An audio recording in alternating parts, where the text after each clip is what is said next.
Sabi po sa inyong lahat, una po ay kayo po ay malugod na naming tinatanggap, mga kapatid nating mga Katoliko, kung meron naman pong hindi Katoliko dito, maligayang pagdating po dito sa pagbubunyag ng katotohanan. Yung pong iba, bunyag ng bunyag, hindi naman totoo. Ito po, sa totoo lang tayo. At sasabihin ko po sa inyo, lahat ng magsisinungaling dito, tatamaan ng kidlat.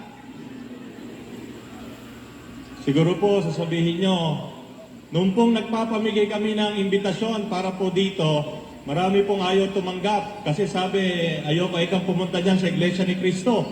Tapos yung nabasa nila si Father Richmond Nila, na naging miyembro na ng Iglesia ni Cristo yung pare.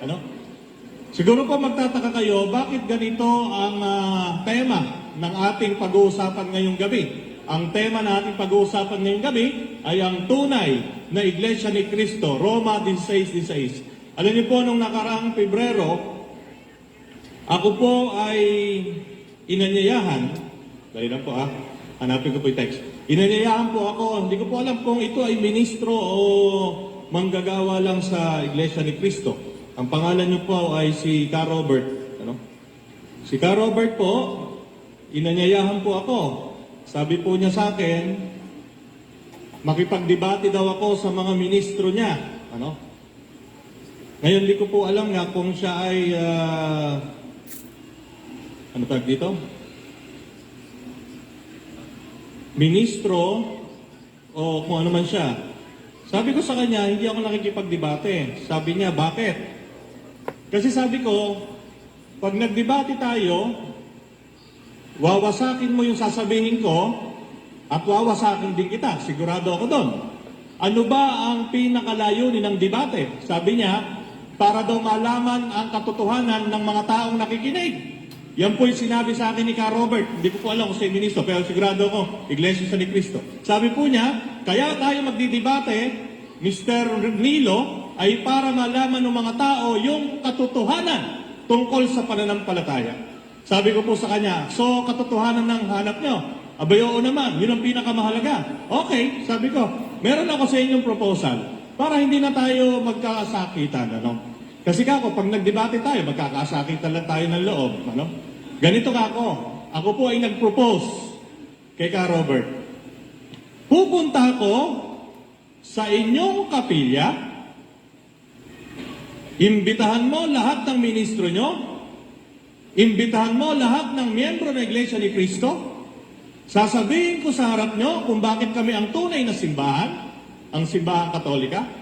At pagkatapos ko magsalita, lahat ng gustong magtanong, tanungin ako.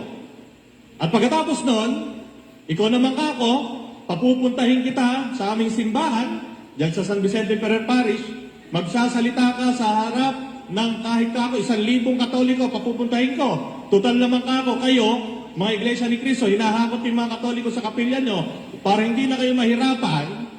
Pumunta yung pinakamahusay na ministro nyo sa simbahan namin at magpahayag kung ba't kayo ang tunay na simbahan. Okay ba ako yun? Sabi po ni Ka Robert, bay maganda yan. Kasi kako, katotohanan ng hanap natin, di ba? Ang alam niyo po ginawa ko, nung sinabi niyang maganda yan, nagpaalam po ako sa obispo. Sabi ko, Bishop, iimbitahan ko yung ministro ng Iglesia ni Cristo magsasalita sa loob ng simbahan. Sabi po ng obispo, sige. Alam niyo po, hindi pumayag. Hindi pumayag kasi daw bawal sa Iglesia ni Cristo na may magsalita sa loob ng kanilang kapilya na hindi ministro. Ngayon, sabi ko sa kanya, kung katotohanan ang nais natin, dapat imbitahin niyo ako dyan at ako ay pupunta. Pero kung talagang katotohanan ang hanap nyo, itrompa niyo yung sinasabi nyo sa mga tao. At ngayong gabing ito ang pag-uusapan natin. Ang tunay na Iglesia ni Cristo. Pero mga kapatid, bago natin pag-usapan yan, kung mapapansin nyo, ang dami-dami ng miyembro ng Iglesia ni Cristo at madalas doon, ang mga miyembro niyan, mga Katoliko, mga Katolikong mababaw ang pangunawa sa ating pananampalataya. Pero bago tayo pumunta dyan, ang tanong natin ngayon ay, bakit ba paniwalang-paniwala ang mga miyembro ng Iglesia ni Cristo kay Felix Manalo, kay Iranio Manalo, at ngayon kay Eduardo Manalo. Tinanong ko po yung aking tiyahin. Meron pong tiyahin, kapatid ng tatay ko, lahat sila Iglesia ni Cristo. Sabi ko, bakit baka ako paniwala kayo dyan sa mga Manalo? Alam niyo ba sabi sa akin? Ba't hindi kami maniniwala, yan ang sugo. Yan ang sugo sa huling panahon. Yan ang anghel na itinalaga ng Diyos para ibangon na muli ang tunay na Iglesia ni Cristo. Sa mga kapatid, lahat po ng miyembro na Iglesia ni Cristo, mga ministro, naniniwala na si Felix Manalo ang sugo. Ano? Kaya nga, bago natin himay-himayin ang banal na kasulatan, meron muna tayong dapat malaman. Ano yon? Ito, ang tamang paraan ng pagsusuri at pagpapaliwanag ng banal na kasulatan base sa pamantayang inilahad ng mga dalubhasa ng sa banal na kasulatan sa buong mundo. Bakit po kailangan yan? Alam niyo mga kapatid, ang Bible, yan ay salita ng Diyos. Lahat ng pastor, ministro, pare, lahat ng nagtatayo ng sekta, naniniwala, yan ay salita ng Diyos. Hindi natin yan tinututulan at hindi natin yan sinasalungat. Pero, kahit yan ay salita ng Diyos, hindi mo pwedeng tratuhin yan na parang kang bumabasa ng social studies na libro. Hindi mo pwedeng tratuhin yan na parang kang nagbabasa ng math book o kaya ng teleserye o telenovela. Itong aklat na ito, kahit yan ay salita ng Diyos, kapag hindi mo pinag-aralang mabuti, mapupunta ka sa impyerno. At marami ng taong napunta sa impyerno dahil sa maling pagpapaliwanag ng salita ng Diyos. Pag po sinabi kong mga dalubhasa, sino ba yon? Ayan. O yung mga Katoliko at hindi Katoliko, kung hindi nyo po kilala yung mga taong nakasulat ang pangalan dyan, hindi po yan mga Katoliko lahat. Iba-iba po yan. May Katoliko, may Anglican, may Protestante, pero lahat ng yan kilala sa buong mundo bilang mahusay at dalubhasa sa banal na kasulatan. O yung mga, lalo na mga Iglesia ni Cristo dito, baka hindi nyo kilala to. Baka kilala nyo lang ng mga tagapagpaliwanag ng salita ng Diyos yung mga ministro nyo. Tanungin nyo yung mga ministro nyo, sino po baka mo itong mga tao na to? Picturean nyo kung gusto nyo pa. Itong mga tao na to, ang sinasabi kong mga dalubhasa, hindi ako, ito. Okay, next slide. Kapag binasa mo ang banal na kasulatan, tatlong katanungan ang dapat mo munang sagutin.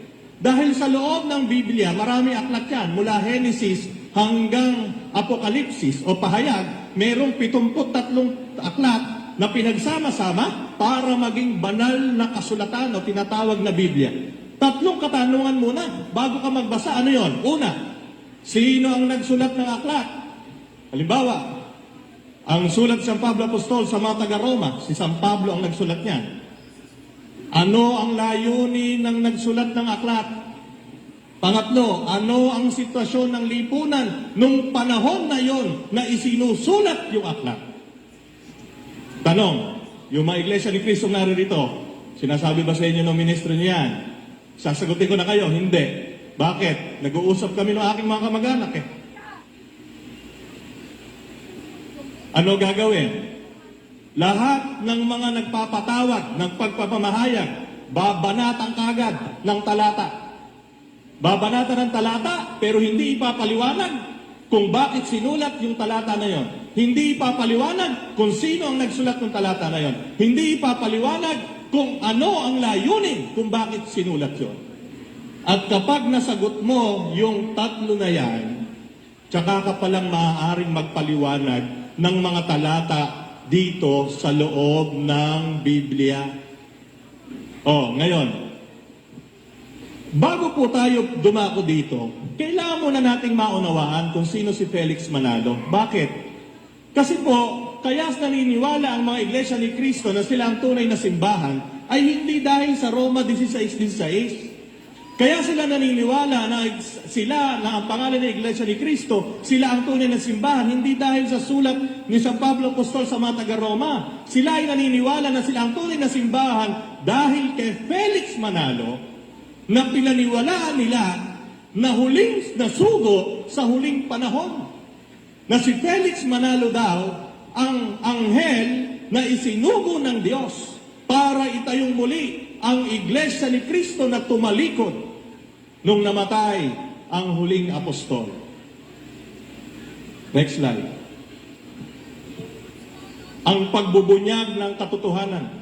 Dalawa ang ating sasagutin. Una, si Felix Manalo ba ang anghel na tinutukoy sa Apokalipsis 7:2? Yan po ang basihan nila. Ewan ko kung naka-attend na kayo ng pamamahayag. Sigurado ito ang sasabihin. Yung mga iglesia ni Cristo narito. Di ba? Ito ang basihan nyo kung bakit si Felix Manalo ang anghel na sugo. Apokalipsis 7, 1-3. Pero particularly 7:2. Yung po Apokalipsis, ang isa pang pangalan niyan, pahayag. Meron pong Biblia, tinatawag yan ang pagbubunyag. Pero sa lumang Tagalog, Apokalipsis ang tawag. Okay. Yan yung una nating ibubunyag. Si Felix Manalo ba ang anghel na tinutukoy sa Apokalipsis? Napakahalaga po niyan. Kasi pag nakita natin kung sino ang tinutukoy dyan, wala nang kwenta yung INC 1914. Dahil malalaman nyo na kung sino talaga ang tinutukoy sa Roma 16:16. At pangalawang ibubunyag natin, ang INC 1914 ba, Iglesia ni Cristo 1914, na itinatag ni Felix Manalo, sila ba ang tinutukoy ni San Pablo Apostol sa kanyang sulat sa mga taga-Roma? Roma 16:16. Yan pong dalawa na yan ang ibubunyag ko sa inyo. Sabi ko nga po kanina, pag ako tinamaan ng kidlat dito, nagsisinungaling ako. Pero pag may nagtanong dito, tinamaan ng kidlat, yung pinanggalingan nyo, sinungaling. Okay, ang pagbubunyag ng katotohanan. Una, tanong, si Felix Manalo ba ang anghel na tinutukoy sa Apokalipsis? Sino ba si Felix Manalo? Baka hindi nyo pakilala. Papakilala ko muna sa inyo. Si Felix Manalo, taga-Taguig yan. Ipinanganak noong May 10, 1886. Tatay niyan, si Mariano Isagun. Nanay niyan, si Bonifacia Manalo. Ang tunay na pangalan ni Felix Manalo, Felix Manalo Isagun. Ang tunay na apelido niyan, kung kukunin yung apelido ng tatay, Isagun. Tapos, nagpalit ng pangalan. Tinanggal niya yung apelido ng tatay niya, ang ginawa niya apelido, yung apelido ng nanay niya. Ngayon, tanong, bakit? Hindi natin alam. Maaari tayong magkuro-kuro, pero hindi ko sasabihin kung bakit, kasi hindi ko alam. Kayo ba, o kayo, pag tinanggal niyo yung apelido ng tatay niyo, papatayin kayo ng tatay niyo, sigurado. Baka gulpihin kayo ng gulpihin. Pero bakit na tinanggal? Hindi ko po alam. Pero sa pangalan mismo, maganda ang naging kahulugan. Nung tinanggal niya Isagun, naging maganda yung kahulugan ng pangalan. Felix, masaya. Manalo, matagumpay. Masayang tagumpay. Masayang tagumpay ang kakamti natin tuwing Huwebes at Linggo. Ha? Okay. Sino ba si Felix Manalo? Nung panahon siya pinanganak, noong 1886, 100% ang mga Pilipino Katoliko, kaya wala siyang choice. Katoliko siya. Kaya lang yung tsuhin niya, masungit na pare. Hanggang ngayon naman, may masungit pa rin pare. Buti na lang, mabait ako. Ayun. Ako pinakamabait. Okay. Dahil nakita niya na yung mga pari nung araw, at inabutan siguro yun ni Kuya Lito, na kung yung pari nung araw, pag sinabing luhod, luluhod. Pag sinabing magdasal, magdadasal. Pag sinabing kakikilos, diktador. Ayaw ni Felix Manalo yon. Dumating ang mga Amerikano, nung natalo yung mga Espanyol. Dumating sila, mga protestante, naging metodista si Felix Manalo. Hindi siya nakontento, naging Presbyterian. Hindi pa rin siya nakontento, Christian Mission Evangelist.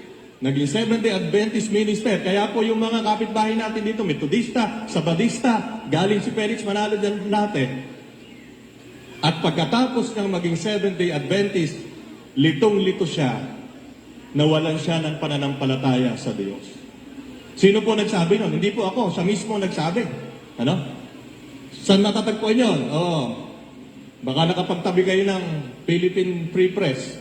February 11, 1950. Sino ba nagbabasa ng Free Press ito noong 1950? Ayan, meron pang pahina, page 2. Baka naman sabihin niyo, iniimbento ko lang na nawalan siya ng pananampalataya. Okay. Ayan po, page 2. Next slide. Ngayon, nakita na natin kung sino si Felix Manalo sa maiksing pagpapahayag. Siya ba ang anghel na tinutukoy sa Apokalipsis o pahayag? 7:2. Okay. Basahin natin Apokalipsis. Apokalipsis 7:1. Pagkatapos nito, may nakita kong 4 na anghel na nakatayo sa 4 na sulok ng daigdig. Pinipigil nila ang 4 na hangin upang huwag umihit sa lupa, sa dagat o sa alinmang punong kahoy. At nakita kong umaakyat sa gawing silangan ang isa pang anghel. Taglay ang pangtatak ng Diyos na buhay. Sumigaw siya sa 4 na anghel na binigyan ng kapangyarihang maminsala sa lupa at sa dagat. Huwag muna niyong pinsalain ang lupa, ang dagat o mga punong kahoy hanggat hindi pa namin nalalagyan ng tatak sa noo ang mga lingkod ng ating Diyos. Naunawaan niyo ba yung Apokalipsis? Hindi niyo maunawaan yan. Bakit? Sa lahat ng libro, sa bagong tipan, ang Apokalipsis ang mahirap unawain. At si Felix Manalo, tuso. Tuso si Felix Manalo. Bakit tuso? Ang kinuha niyang talata sa bagong tipan ay yung talata at kapitulo na galing sa isang aklat na mahirap ipaliwanag. Ang aklat ng Apokalipsis. At dyan sa aklat na yan, kinuha niya ang kanyang karapatan na magpaliwanag at magpahayag ng salita ng Diyos. Ngayon, yung mga susunod pong paliwanag, ito yung paliwanag ni Felix Manalo hanggang 1960. Ulitin ko po, yung mga susunod nating babasahin after nyan, yan yung paliwanag ni Felix Manalo hanggang 1960. Bakit ko po nilalagay sa konteksto? Kasi po, ngayon, iba na yung paliwanag. Iba na yung paliwanag ng mga ministro. Bakit ko alam? Kasi nung nabasa ko yung paliwanag ni Felix Manalo at nakakwentuhan ko yung pinsang buo kong Iglesia ni Cristo, iba na paliwanag nila.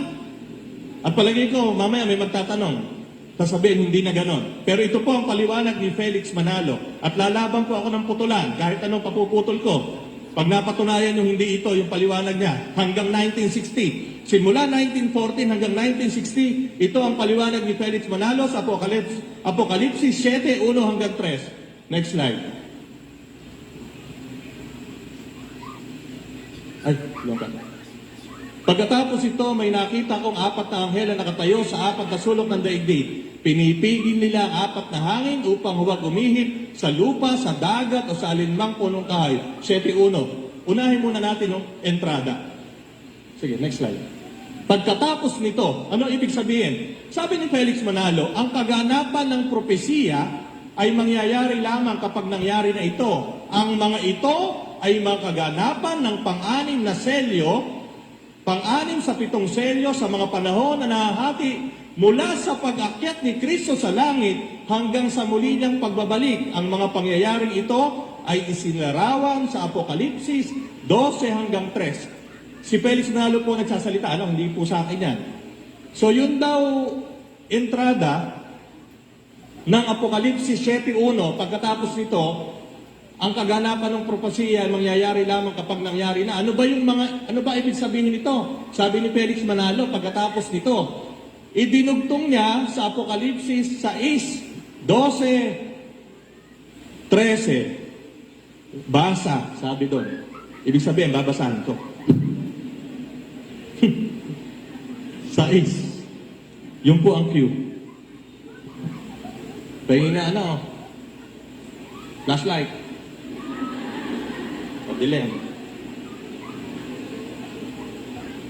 Okay, ito po ang Apokalipsis 12:13 na sinabi ni Felix Manalo, mga kaganapan ng propesiya ay dapat mangyari sa pagitan ng pag-akyat ng ating Panginoon Kristo hanggang sa muli niyang pagbabalik. Yun yung time frame. Ano sabi dito? 6:12 hanggang 13. Nang alisin ng kordero ang pang-anim na selyo, lumindol ng malakas. Ang araw ay nagdilim, na kasing itim ng damit panluksa, at ang buwan ay naging kasing pula ng dugo.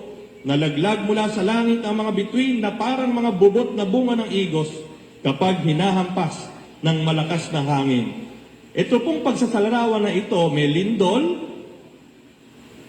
tapos nagdilim, yung buwan naging kasimpulan ng dugo, nalaglag ang mga bituin sa langit. Ito ang paliwanag ni Felix Manalo. Una niyang paliwanag. Ano ba yung lindol na sinasabi sa Apokalipsis 6, 12, 13? Yan. Yung lindol daw sa noong November 1, 1755, 40,000 namatay. Saan natatagpuan? Ayun. Ang pagdilim ng araw noong May 19, 1780. Ang buwan ay nagparang dugo, May 19, 1780. Ang pagbagsak ng mga bulalakaw, mga falling stars, na nakita sa North America, Mexico at isla ng Jamaica noong November 13, 1833. So, balik tayo. So, nakita nyo po, yan yung mga paliwanag ni Felix Manalo na magaganap para maisaktuparan yung Apokalipsis 7:1. Next. Sumunod doon, may nakita akong 4 na anghel na nakatayo sa 4 na sulok ng daigdig. Pinipigil nila ang 4 na hangin upang huwag umihip sa lupa o sa dagat o sa alinmang punong kahoy. Ano ang paliwanag ni Felix dyan? Okay. Yung hangin daw, yung digmaan. Si Felix ang nagpapaliwanag, hindi ako. Yung 4 na hangin, 4 na sulok ng daigdig kung saan nagsimula ang digmaan. At yung daw digmaan na yon ay yung World War I na nagsimula noong 1914 hanggang 1918. Okay. 4 na anghel. Ito ang paliwanag ni Felix Manalo. Yung 4 na anghel daw na nasa Apokalipsis 7, 1 hanggang 3, ito yon yung 4 na tao daw. Sino yung mga tao na yan? Si Lloyd George, Prime Minister ng United Kingdom, si Clemenceau, President ng France, si Orlando, Premier ng Italy, at si Woodrow Wilson, Presidente ng USA. Yan yung mga binabanggit na paliwanag ni Felix Manalo nung panahon na yon ng 1914. Okay, next. 4 na anghel, pinipigil ang 4 na hangin. Sabi ni Felix Manalo, yung 4 na taong nabanggit, sila ang gumawa ng Treaty of Peace para matapos ang digmaan. Kasi nga, di ba, yung hangin para kay Felix ay digmaan. Yung 4 na hangin, 4 na sulok ng daigdig, kung saan nagmula ang digmaan, sabi ni Felix. At yung 4 na tao na yon, yung Prime Minister ng United Kingdom, Presidente ng France, Premier ng Italy, Presidente ng USA, noong 1918, sila yung gumawa ng Treaty of Peace para matapos ang digmaan. Yun ang paliwanag ni Felix. Next. Ito na ang pamatay. 7:2. At nakita kong umaakyat sa gawing silangan ang isa pang anghel, taglay ang pantatak ng Diyos na buhay. Sumigaw siya sa 4 na anghel na binigyan ng kapangyarihang maminsala sa lupa at sa dagat. Isa pang anghel. So may 4 na anghel, di ba? Hawak-hawak yung mga hangin, pinipigil. Meron pang dumating, isa pang anghel. Ano ba yung anghel na yon? Sabi ni Felix, yung anghel daw na yon ay isang sugo na binigyan ng gawain para maging lingkod ng Diyos. At yan ay kanya pang pinatibay sa pagbasa niya ng Apokalipsis 1:16, 2:1 at Daniel 12:3. Itong isa pang anghel na ito ay hindi spiritual, sabi ni Felix Manalo. Hindi ito spiritual na anghel na nasa isip natin. Ang anghel na ito ay tao na isinugo para ipahayag ang salita ng Diyos. Yan ang sinasabi ni Felix Manalo nung nangangaral siya. Okay. Taglay ang pangtatak ng Diyos. So yung isang anghel bumaba, taglay ang pangtatak ng Diyos. Sabi ni Felix Manalo, ang ibig sabihin ng taglay ang pangtatak ng Diyos, ang pangtatak ng Diyos ay ang mga turo at aral ng sugo. No? Yun ang sabi ni Felix Manalo. Okay, next. Ang isa pang anghel na taglay ang pantatak ng Diyos ay ang ministro na isinugo ng Diyos upang ipangaral ang tunay na ebanghelyo. At ang ministro na yon ay si Felix Manalo na nagsimulang mangaral noong 1914 sa pasimula rin ng unang digmaang pangdaigdig at nagtatag na muli na Iglesia ni Cristo na sinira at winasa ng Iglesia Katolika Apostolika Romana. Pasugo, July 1953, page 36 to 40. Sino po dito ang college na noong 1953? Sinabi po yan. Si Felix Manalo po nagsabi niyan. Siya ang sugo. O yan. At siya ang nagtatag. O, next. Ito pa. Umaakyat sa gawing silangan. Yung anghel, umaakyat sa gawing silangan. Sabi ni Felix Manalo, yan daw, ibig sabihin niyan, lugar kung saan manggagaling ang sugo, silangan. Ibig sabihin daw na silangan kung saan tumatama ang unang sikat ng araw. Tanong, anong bansa ba yon? Eto. Eto sabi ni Felix Manalo sa Ingles. Kung gusto nyo pong i-check, hindi ko po, eto po, i-check nyo. Kung meron, Kuya Lito, baka meron ka pa nito. New International Encyclopedia, Volume 18. 1950 plus. Sabi ni Felix Manalo sa Ingles, siya po nagsasalita niya na, kinokot ko siya, if we answer the question ourselves, it is possible that you will not believe us. Here is what New International Encyclopedia says. Which country in the East is the first to be struck by the rays of the sun? Question mark. The Philippine Islands, an archipelago forming the most northern group of islands in the Malaya Northeastern Archipelago. It lies within the wholly within the tropics. New International. Yan. Sabi ni Felix Manalo, teka ha, hindi ako magsasabi sa inyo na Pilipinas ang tinutukoy sa Apokalipsis 7, 1 hanggang 3. Babasahin ko sa inyo, ni Felix. Ayan, sinabi mismo na encyclopedia. Teka, balik. Which country in the East is the first to be struck by the rays of the sun? The Philippine Islands. Yan, hindi ako nagsabi. Sabi ni Felix. Ayan, sinabi ng encyclopedia. Geography. Ang unang tinatamaan ng sikat ng araw, Pilipinas. Sa makatuwid, ang silangan sa propesiya ay ang Pilipinas. Sabi ni Felix Manalo. Okay. Next. Tanong. Pero totoo ba ang paliwanag ni Felix Manalo sa Apokalipsis 7, 1 hanggang 3? Yun. SF, mga kapatid. Totoo ba? Lahat po ng nakadalo dito ng pahayag na ito ang topic, nag-isip ba kayo? Totoo kaya sinabi niya? Saan ba niya hinugot yun? Sige nga, tingnan natin. Una, dalawa ang gagamitin natin dito mga kapatid. Sabi kasi nung kaibigan kong diakono, si Israel Ocampo, tiga HM, magtotalk daw ako ngayon, puro daw opinion ko lang sasabihin ko. Dalawang gagamitin nating pamamaraan para mas masaya. Una, common sense. Mamaya, yung Bible. Okay, may Bible to. Common sense muna. Yung common sense, hindi po na pag-aaralan yan. At hindi rin po na ituturo ng mga magulang yan.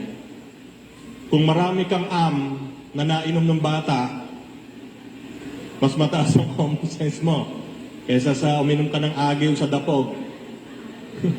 Okay. Gamitin natin ang common sense. Eto. Pagkatapos nito, ayan yan. Ang kaganapan ng propesiya ay mangyayari lamang kapag ito ay etc. Babasahin ko po ulit sa inyo. Okay, next. Alam niyo na yan.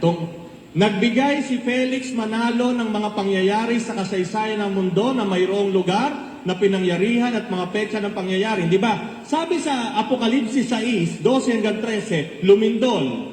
Yung buwan umitim, nagdilim, yung buwan naging kulay pula, yung araw dumilim, yung mga bituin nagkalaglagan. Yun ang sinabi niya. Eto, tingnan natin. Sabi niya, lindol sa Lisbon, ang kanya example. Tanong, next. Ang lindol sa Lisbon, ang sinabi ni Manalo, nakaganapan ng Apokalipsis 6:12. Pero kung titingnan mo sa kasaysayan ng mundo, may mas malalaking lindol pang nangyari maliban sa Lisbon. Kasi ang kontesyon ni Felix Manalo, simula nung umakyat sa langit si Kristo, hanggang sa kanyang muling pagbabalik, second coming, may mga mangyayaring mga kaganapan sa mundo. At yun ay nakapaloob sa Apokalipsis 6:12 hanggang 13. Ito ang sinabi niya example na lindol. Ngayon ang tanong doon, ang dami pang malalakas na lindol. Sa Manila, 1880, 1937, lakas niyan. Tokyo, Yokohama, 1923. San Francisco, 1906, nabiyak ang lupa dyan.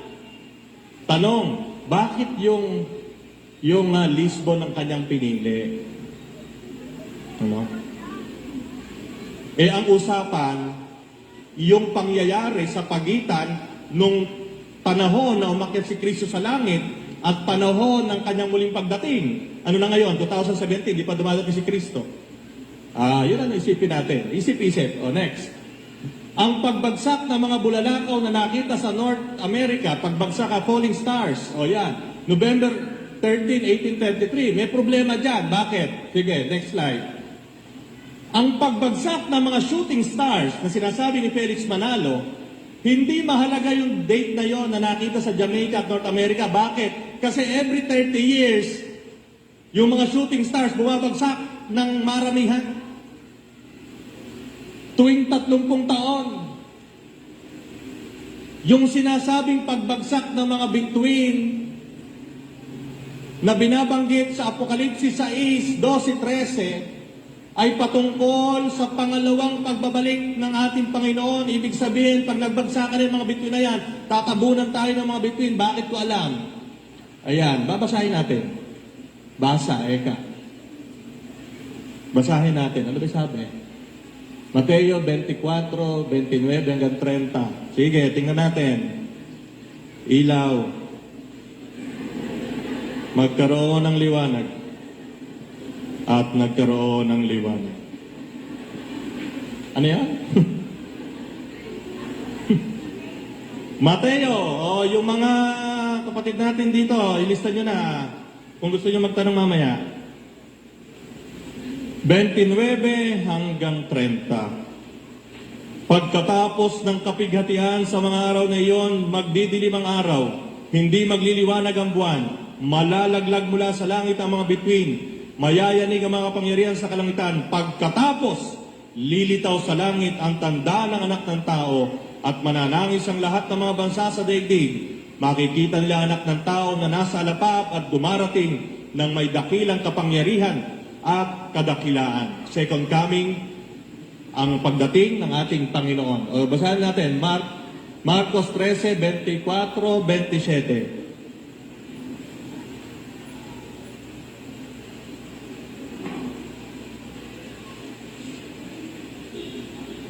Subalit sa mga araw na iyon, pagkatapos ng kapighatiang iyon, magdidilim ang araw, hindi magliliwanag ang buwan, malalaglag mula sa langit ang mga bituin, at magugulo ang kapangyarihan sa kalawakan.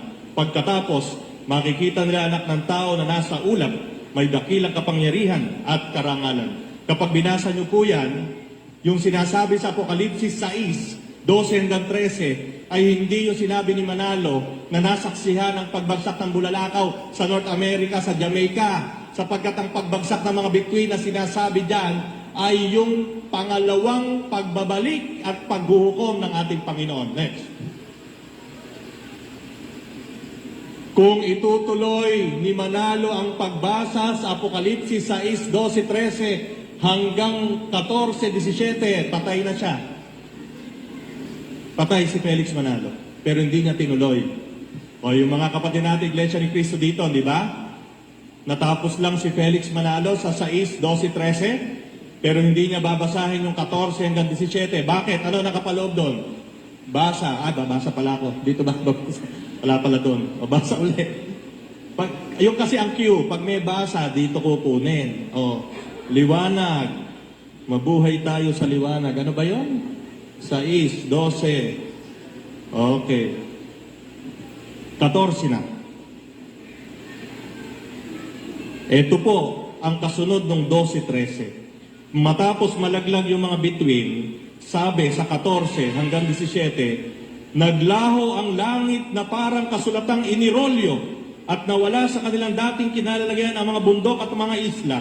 Nagtago sa mga yung binabato ang mga hari sa lupa, ang mga gobernador, mga pinuno na hukbo, mayayaman, makapangyarihan at lahat ng tao, alipin man o malaya. At sinabi nila sa mga bundok at sa mga bato, tabunan ninyo kami at ikubli nyo kami sa mukha ng nakaupo sa trono at sa puot ng kordero, sapagkat dumating na ang kakilakilabot na araw ng pagbubuhos ng kanilang puot at sino ang makakatagal sa harap nito. Napakinggan niyo po ba? Kung idiniretso ni Manalo yung kanyang paliwanag, pagkatapos niyang basahin yung naganap na lindol, pagdidilim, pagbagsak ng mga bituin, Kung diniretso na yon, lalo silang mapipiste. Bakit? Sapagkat kapag binasa mo ang 14:17, hindi ko alam kung saan siya kukuha ng mga pangyayari dito sa lupa na nagganap na kung saan nangapiste ang lahat ng tao at tinabunan ng bundok. Oh. Chap-chap kasi. Chap-chap boy si Manalo. Chap-chap. Okay. Next. Ito po yun. Naglaho ang langit na parang kasulatang inirolyo at nawala sa dati nilang kilalagay ang mga bundok. Next. Nagtago sa mga yungay balat ng tao. Next. Sinabi nila sa mga bundok, tabunan nyo kami, kublin nyo kami. Bakit sila nagpapatabon? Kasi darating na ang kondero. Bakit? Ano mangyayari? Next. Pagbubuhos ng puot at sino ang makakatagal sa harap nito? Second coming. Ano? Second coming yan. Okay, next. Ipinapakita ng mga talatang ito na wala sa konteksto si Manalo sa pagpapaliwanag niya ng Apokalipsis 6:12-13 at mali ang pagpapaliwanag niya ng Apokalipsis 6:12-13 sa kabuuan ng Apokalipsis 6:12-17. Out of context si Manalo. Ang ipinapaliwanag lang niya sa mga miyembro niya at sa mga naloloko niya yung gusto niyang paliwanag. Ano? Ngayon, alam niyo po yung mga kaibigan ng Iglesia ni Cristo, palagi sinasabi, maging mapanuri kayo mga Katoliko. Sa totoo lang po, sila naman ang di nagiging mapanuri. Next. 4 na hangin. Sabi ni Manalo, ito raw ay sumisimbolo sa World War I na dulot ng pagkawasak sa tao. Paano naman yung World War II na mas matindi ang pagkawasak na nagawa nito sa mundo? Ano? Bakit? Ang hirap kasi, nung pinapaliwanag ito ni Manalo, wala pang World War II. Akala niya, yung World War I ang pinakamatinding gyera na mangyayari sa balat ng lupa. Abay, kung tutuusin mo, milyon-milyon ang namatay na mas marami kaysa World War I. Pero ito sabihin ko sa inyo, nagkaroon na ng World War II. Patay ngayon si Manalo kasi sabi niya World War I May paliwanag na sila dyan. Nakakuha na sila ng talata sa Biblia para i-justify si Felix Manalo. Naisip na nung anak kung ano ang paliwanag dyan. At hindi ko sasabihin sa inyo kasi kung may Iglesia ni Cristo dito, magtatanong sigurado yan. Dahil may paliwanag na sila dyan. Kaya sinasabi ko sa inyo, ang pinapaliwanag ko sa inyo ay paliwanag ni Felix Manalo hanggang 1960. Panlilin lang na naman. Bakit? Wala naman talaga nakakaalam Malay mo, magkaroon pang World War III. At yung World War III, tumapos sa lahat. O yung World War III sinasabi, sa Apokalipsis, hindi yung World War I ni Felix Manalo. O next. 4 na anghel, sabi ni Felix Manalo, si Lloyd George ng United Kingdom, si Clemenceau ng France, si Orlando ng Italy, at si Woodrow Wilson. 4 na anghel, anghel daw. Paano magiging anghel si Clemenceau? Wala namang relihiyon yan. Hindi nga binyagan yan Kapag sinabi kong hindi binyagan, hindi Katoliko, hindi Protestante, hindi kahit ano, walang relihiyon. Si Clemenceau, presidente ng France. Si Orlando, premier ng Italy. Abay, lahat ng klase ng relihiyon, kinamumuhian yan. Unless na yung ibig sabihin ni Manalo na 4 na anghel 4 na anghel na demonyo. Ano? Paano sila naturingan ng anghel kung ganon? Common sense. Next. Silangan. Sabi ni Manalo, yung silangan ay Pilipinas. Pinatunayan ito dahil sa sinabi niya. Ulitin natin yung sinabi niya. Next. Ayan. Mga kapatid. Tingnan nyo mabuti Tingnan nyo yung mabuti ng pagkakasabi ni Manalo. Ito, lumabas sa kanya ito sa bibig niya. Meron akong patotoo dyan. Andito. Pag tinanong ako, meron ako ditong reference. Tingnan nyo mabuti kung paano niya sinabi. Which country in the east is the first to be struck by the rays of the sun? The Philippine Island. Next. Pero ito ba talaga ang nakasulat sa New International Encyclopedia? Next. Ito po ang nakasulat. Nakasulat sa encyclopedia, Philippine Islands, an archipelago forming the most northern, etc., etc. Ano kulang dyan? Yung tanong, di ba? Balikan mo. Balik doon. Yung tanong, which country in the east is the first to be struck by the rays of the sun? Balik doon tayo sa ano. Pag binasa nyo sa encyclopedia na yan, walang tanong yon. Ano ginawa? May tanong, idinikit, ito. O kung meron kayong ganito, sige, buksan nyo, walang tanong. May tanong, idinikit ni Manalo to para magmukhang galing yung tanong sa encyclopedia. Ano ibig sabihin nun? Next. Intentional misquotation. Saan ba makikita yan? Eto. Sumulat si Manalo sa pasugo niya, buhay pa siya, 1947. Ang titulo ng article niya sa pasugo, yung pasugo po, dalawa lang ang pinaniniwalaan ng mga Iglesia ni Cristo, yung Biblia at yung pasugo. Ang title ng kanyang sinulat na artikulo, ang sulo na ikatitiyak na Iglesia Katolika. Ayan.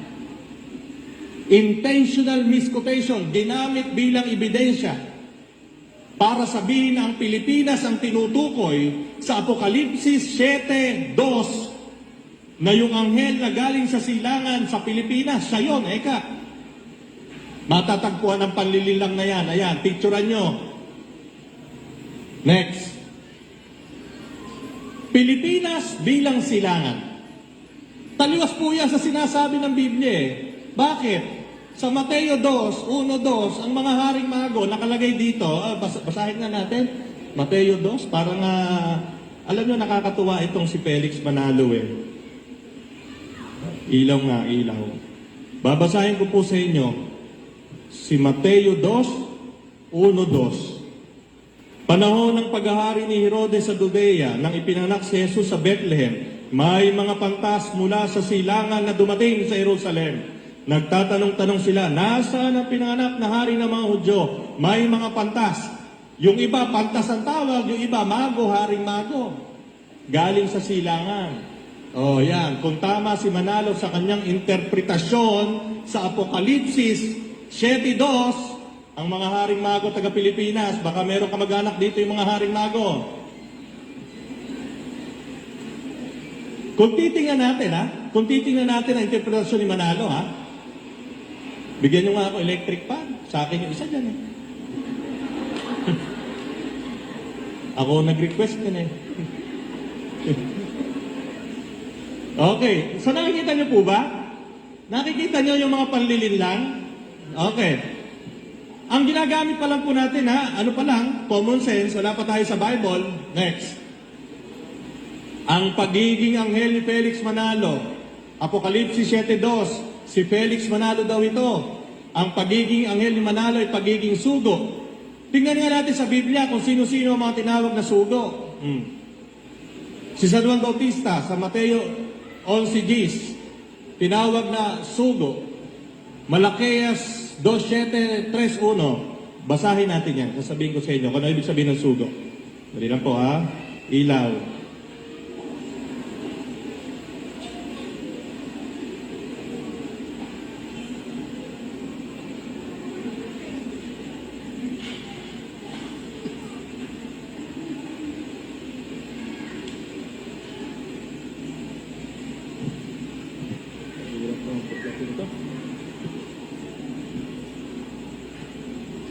Malakias 2:7. Ano sabi?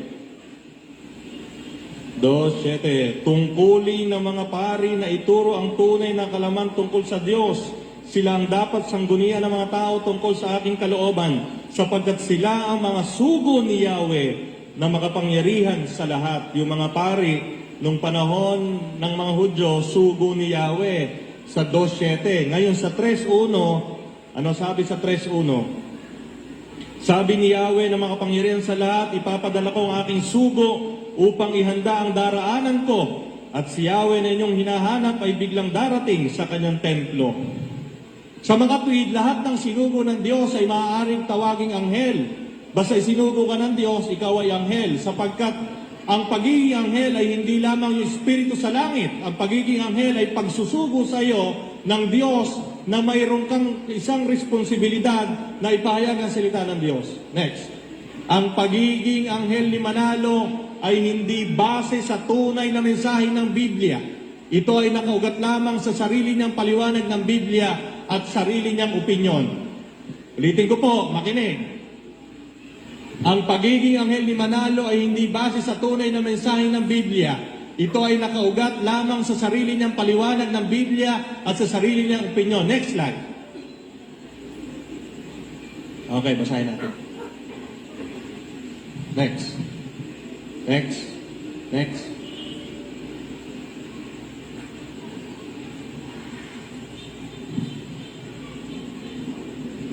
Yan naman.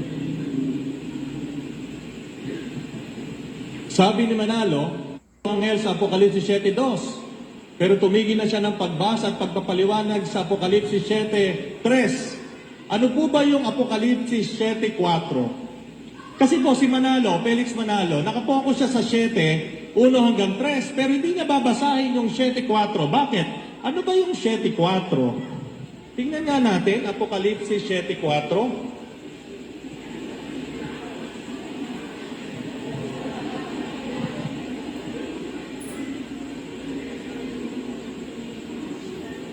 Ay maligayang pagdating po ang mga kapatid nating ministro na galing sa Iglesia ni Cristo. Maligayang pagdating po dito sa ating pagtitipon.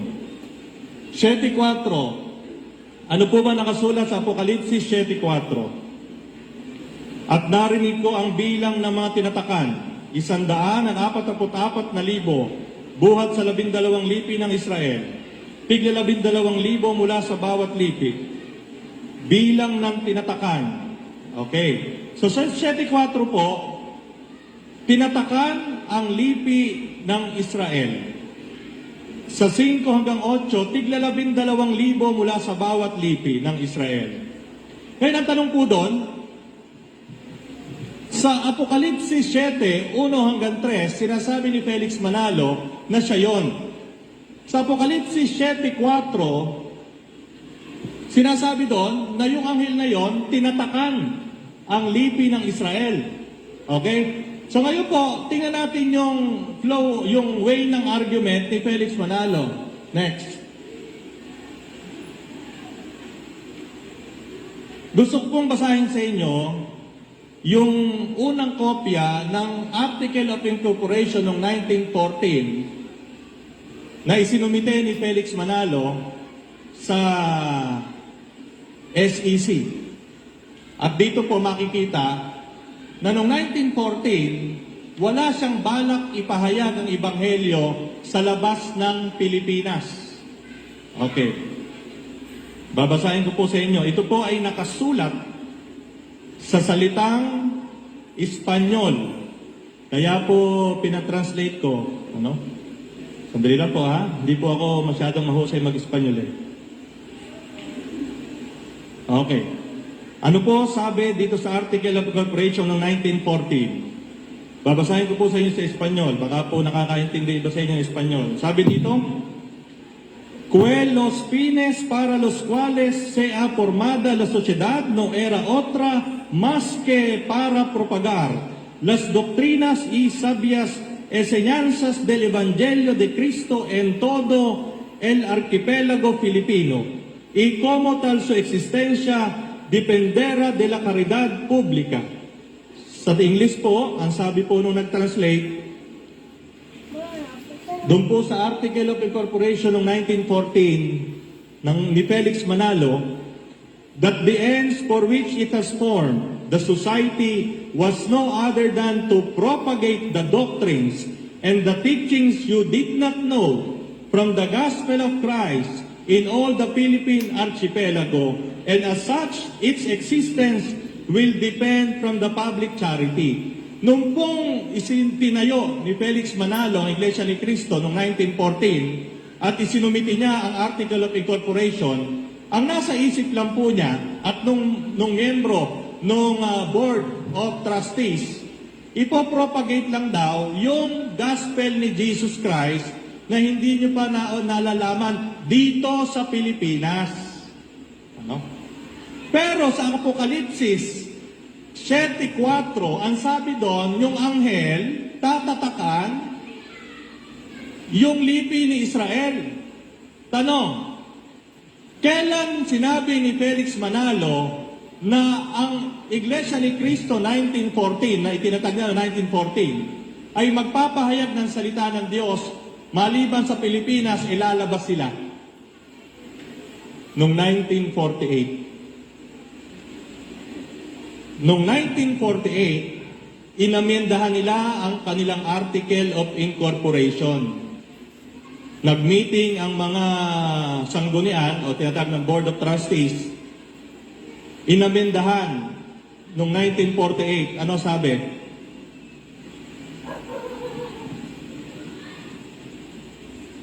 That the religious corporation has for its object the propagation of the pure and undefiled doctrines and teachings of the gospel of Christ in the Philippines and in other places.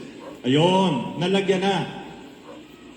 Undefiled doctrines and teachings of the gospel of Christ in the Philippines and in other places, which may be reached by her ministers and members to bring man to the service of God.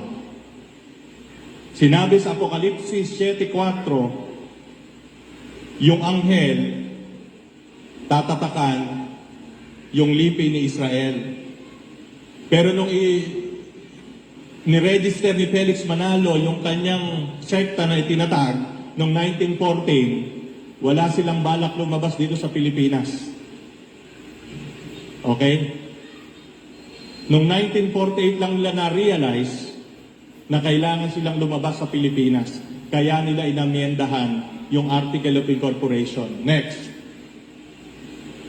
Naitayo ang INC, Iglesia ni Cristo 1914 sa bansang Israel noon lamang March 31, 1996. Samantalang ang sabi sa Apokalipsis 7:4, yung anghel tatatakan. Ibig sabihin, pag lumabas yung anghel na yon, dapat tatakan mo na. Unahin mo yung lipi na Israel. Ano? Hindi ko na po babasahin. Binasa ko na kanina 7:4, narinig nyo naman.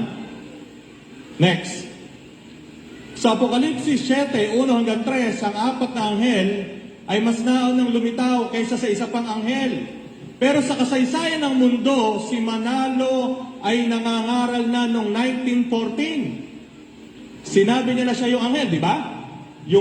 Yung huling anghel na lumabas sa Apokalipsis 1:3. Pero sina George, Orlando at Clemenceau, ito si George, ang Prime Minister ng United Kingdom, si Orlando ang Premier ng Italy, at si Clemenceau ang Presidente ng France. Naging pinuno lang yan, nung bansa nila noong 1916. Sino ba naunang anghel na lumabas? Sabi ni Felix Manalo, yung apat na anghel, di ba? Sino ba siya doon? Yung huling anghel. Di ba? Next. Dispalihado ang paliwanag ni Felix Manalo pagdating sa Biblia. Kung ang kanyang karapatang mangaral ay dahil siya anghel na sugo ng Diyos, dapat 1914 pa lamang, sinabi na niya na siya ang sugo. No? Kung talagang kumbinsido siya na siya ang tinutukoy sa Apokalipsis 7:1-3, dapat 1914 pa lamang, nung nagsimula na siyang mangaral, dapat sinabi na niya, ako ang sugo. Kailan ba niya sinabi siya ang sugo? Next.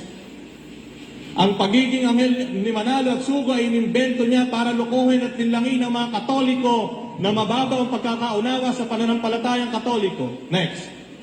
Itanong niyo sa akin, bakit, Father? Lakasan niyo, bakit, Father? Next. Sabihin ko sa inyo kung bakit. Sapagkat nung nag-umpisang mangaral si Manalo noong 1914, wala siyang binabanggit na siya ang anghel o sugo. Ano? Sa Apokalipsis 7:3. O yung mga kapatid nating ministro na nandito, mamaya po sabihin niyo sa akin kung mali yung sinasabi ko, ha? Balik. Noong 1914, nung nag-umpisang mangaral si Manalo, wala siyang sinasabi na siya ang anghel at sugo sa Apokalipsis 7:3. Next. Subalit, pagkatapos ng kumuha ng refresher course sa Sacred Scripture sa Amerika noong 1922, 8 taon na siyang nangangaral po niya, doon niya naisip na siya yung anghel sa Apokalipsis 7 hanggang 3.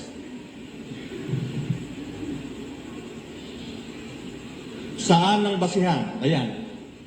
Ito, mga kapatid. Ito, aklat na to, 1956. Basahin nyo. Nandun yung mga direct statement ni Felix Manalo. Direct quotation. Next. Noong 1924, 10 taon makatapos siya magsimulang mangaral, sinabi na ni Manalo sa publiko na siya ang anghel na tinutukoy sa Apokalipsis 7:2. So yun po mga kapatid natin, mamaya po itama niyo po ako kung yung mga data kong sinasabi ay mali. Next.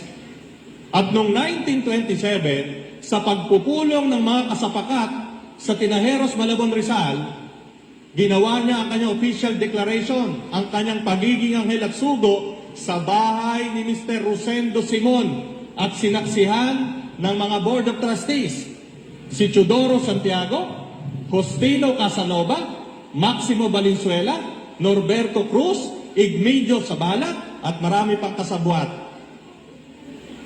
At kung mapapansin niyo po sa sanggunian na Iglesia ni Cristo, makikita niyo yung mga apelyido na yan. Next. Apokalipsis 7:2.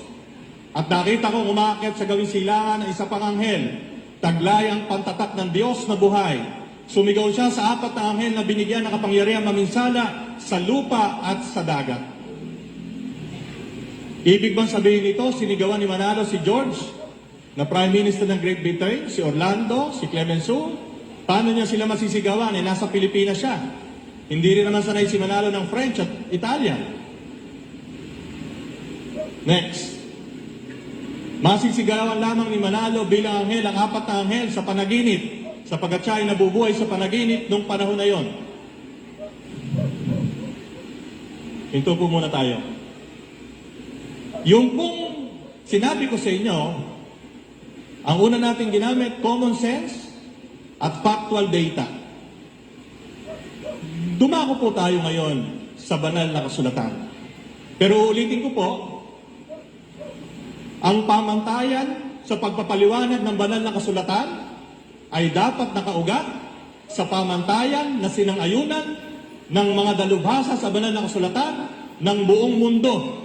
Hindi lang po ng mga Katoliko, kundi lahat ng dalubhasa sa banal na kasulatan. Hindi lang opinyon ng tao. Gamitin naman natin ang banal na kasulatan. Next. Apokalipsis 6:12 hanggang 17. Apokalipsis 6:12 hanggang 17. 7:1 hanggang 4.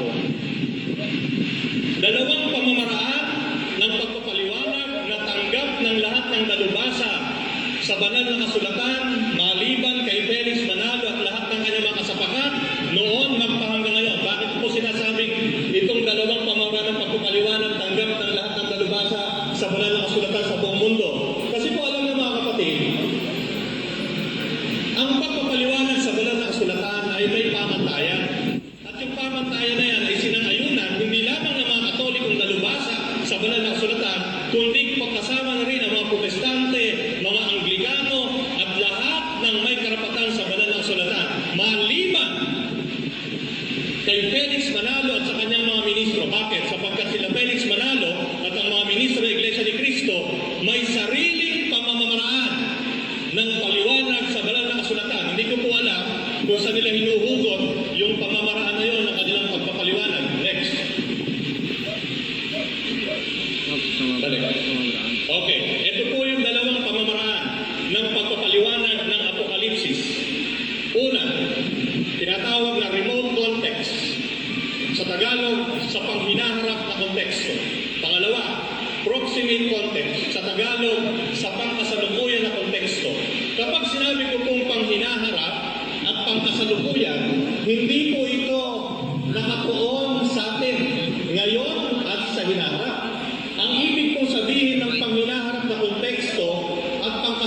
na konteksto, ito po ay nakatuon sa aklat na ating susuriin at ipapaliwanag. Ano yon?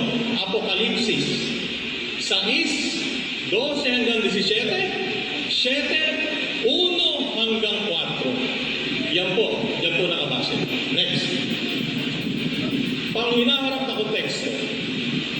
Sa Apokalipsis Kapitulo 6 at Kapitulo 7, ipinapakita ang pangitain ng 7 selyo na isa-isang binuksan ng kordero. Ang 7 selyo ay naglalaman ng mga dekreto na tanging anak ng Diyos at yun lamang pinagpahayagan ang maaaring makaunawa. Ang pagpapatupad ng mga dekretong ito ay mababasa sa Apokalipsis 8:2 hanggang 9:18. So yung 6:7 ng Apokalipsis, diyan nakapaloob yung mga selyo, mga selyo, na 7 selyo na ang makapagbubukas lamang ay yung anak ng Diyos at kung sino man yung pinagpahayagan na maaaring makaunawa. Next. Kung titingnan nyo po, eto po. Kung babasahin nyo yan, ni Francis Gigor, General Principles of Biblical Interpretation. Hindi po sumusunod yung mga Iglesia ni Cristo dyan. Ang sinusunod ng mga Iglesia ni Cristo, mga ministro nila, ay kung ano lang yung ituturo sa taas. Kung ano lang yung pahayag ng sugo, yun lang ang nagkasusundin. Bakit nga? Kasi nga, kumbinsido sila na si Felix Manalo at yung anak at yung apo, sugo yun. Sila yung nasa Apokalipsis 7:1-3. Sa mga kung sugo yun, hindi maaaring magkamali sa pagpapaliwanag na banal na kasulatan. Tingnan natin kung talaga siya ay sugo. Next. Pangkasalukuyang konteksto. Ang sumulat po ng Apokalipsis ay ang apostol na si San Juan Evangelista. Di po ba tatlo yung tanong Para maging maayos ang pagpapaliwanag mo ng banal na kasulatan, 3 tanong ang dapat mong sagutin. Una, sino ang sumulat? Pangalawa, ano ang layunin? Bakit na sinulat yun? Pangatlo, ano ang sitwasyon nung panahon ay sinusulat niya ang aklat na yun? At kapag yun ang 3 tanong mo, hindi ka maliligaw. Pero kapag ang pamantayan mo lang ay yung personal na opinion ng pinuno mo, patay tayo dyan. Ngayon, ano ang pagkasalukuyang konteksto nung Apokalipsis? Ito ang pagkasalukuyang konteksto. Para aliwin ng inuusig na iglesia, sumulat si San Juan Evangelista ng kanyang pangitain patungkol sa pag-uusig na ginagawa sa iglesia nung panahon na yon at pinapayagan naman ng Diyos. Tanong, kailan ba sinulat ni San Juan Evangelista itong Apokalipsis? Bibigyan ko po kayo ng exact data.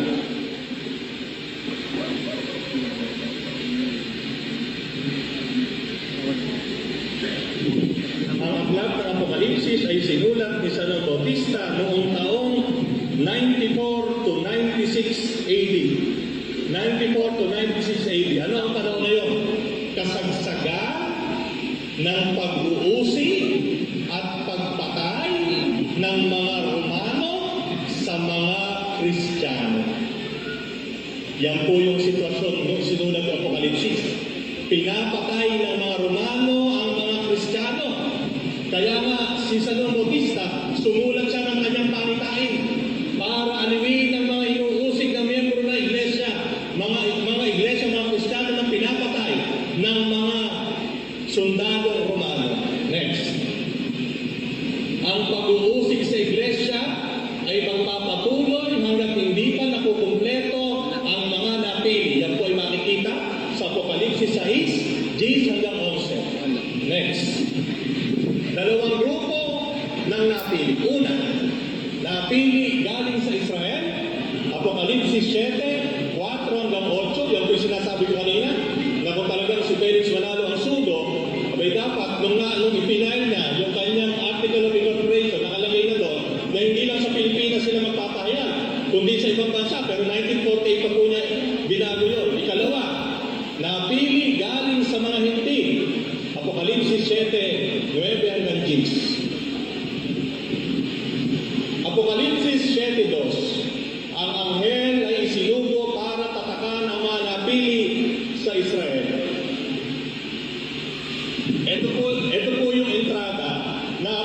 Apocalipsis 7:1. Pagkatapos nito, may nakita ako.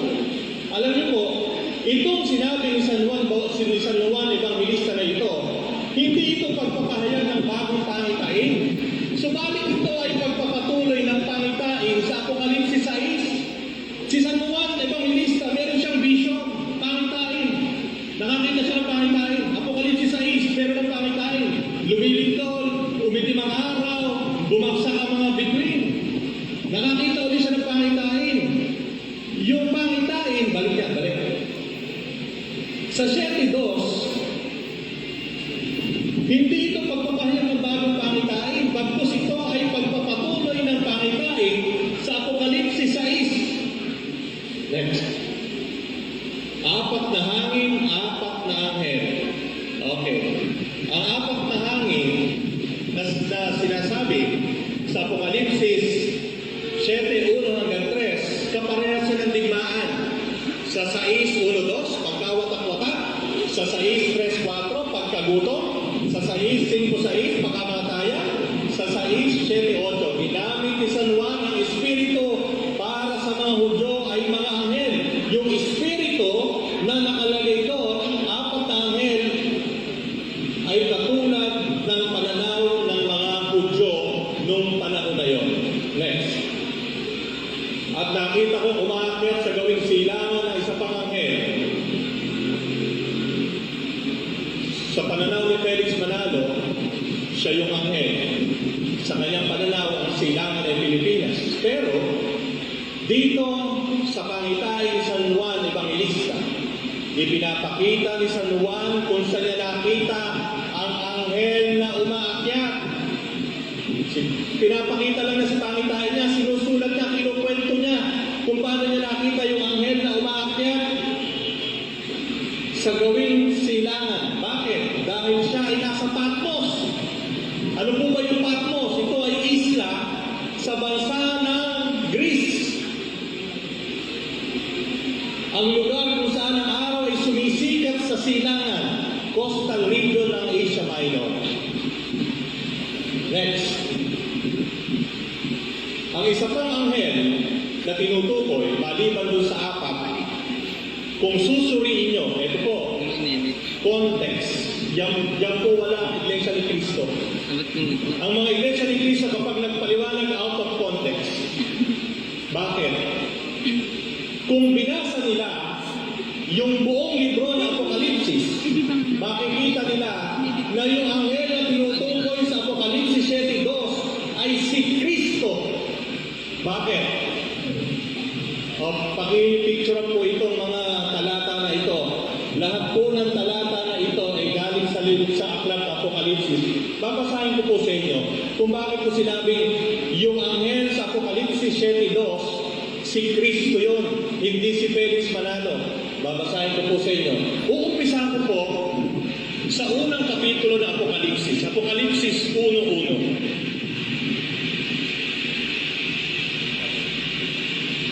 Pagkatapos po nitong part 1, magpapamerienda na po. Sandali na po, matatapos na po ito. At habang nagpapamerienda po tayo, pwede pong magtanong sa unang bahagi. Apocalipsis 1. Sabi dito,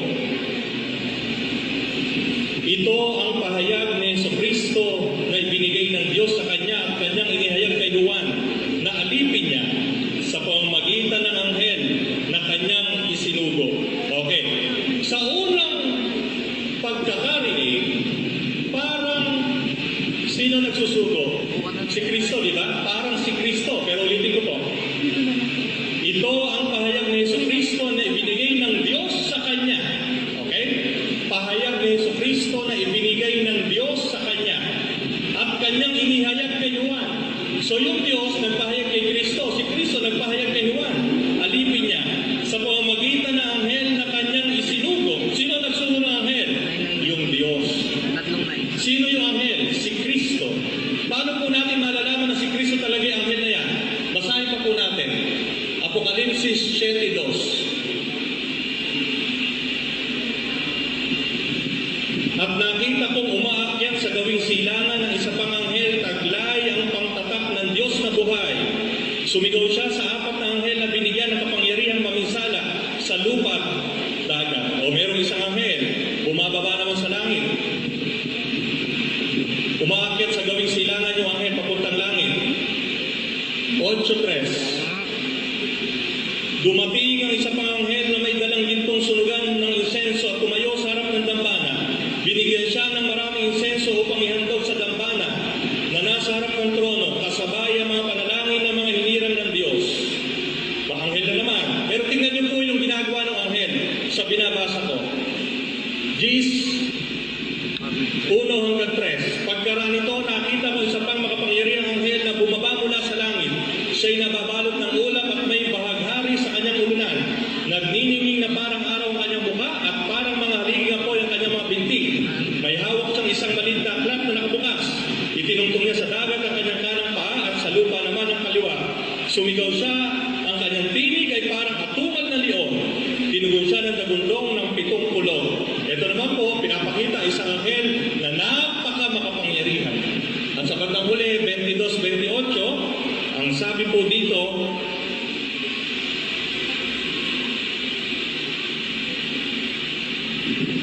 sinabing nagpatutuo na lahat na ito, tiyak na, darating na ako. Amen, dumating ka na ba, Panginoong Jesus?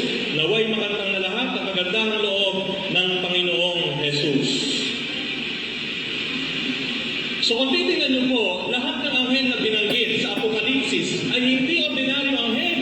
Puro mga anghel na may kapangyarihan, puro mga anghel na sinugo ng Diyos, puro mga anghel na nagtataglay ng kapangyarihan ng Diyos. Sa makatwid, si Juan na nakakita sa anghel na alipin ni Jesucristo, si Juan, ang kanyang pangitain sa 7:2 ay nakapatungkol kay Kristo. Sino yung anghel? Ang anghel ay si Kristo, hindi si Felix Manalo. Ano ba ang nilalaman ng Gawa 20:29-30 na ito ang basihan nila ng pagtalikod daw ng tunay na iglesia? Basahin nga natin kung ano yan. Gawa.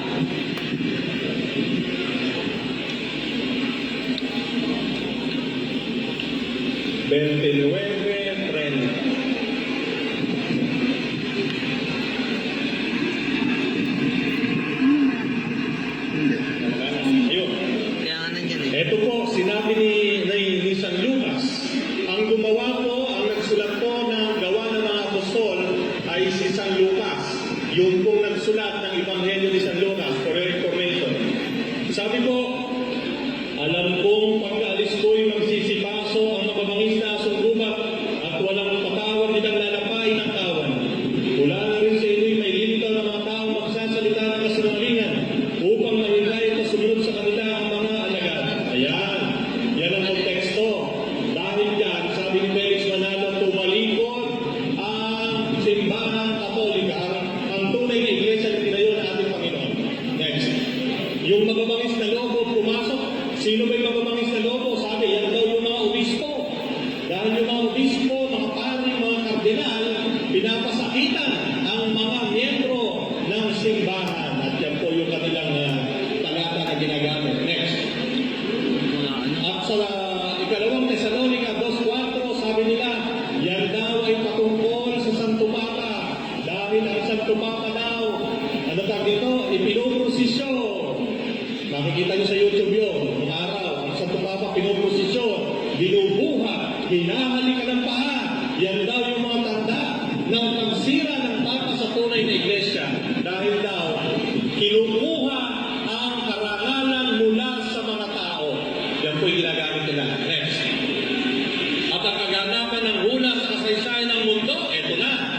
Noong 325, si Emperador Constantino, gulawang opisyal ng reliyon ng imperyo, ang simbahan katolika. Nung nagsanib ang imperyo at ang simbahan, doon na unti-unting tumalikod ang simbahan. Ayan. At si Emperor Justino, noong 6th century, nagsara na ang pagtalikod ng tunay na iglesia. Ibig po sabihin, sabi ni Felix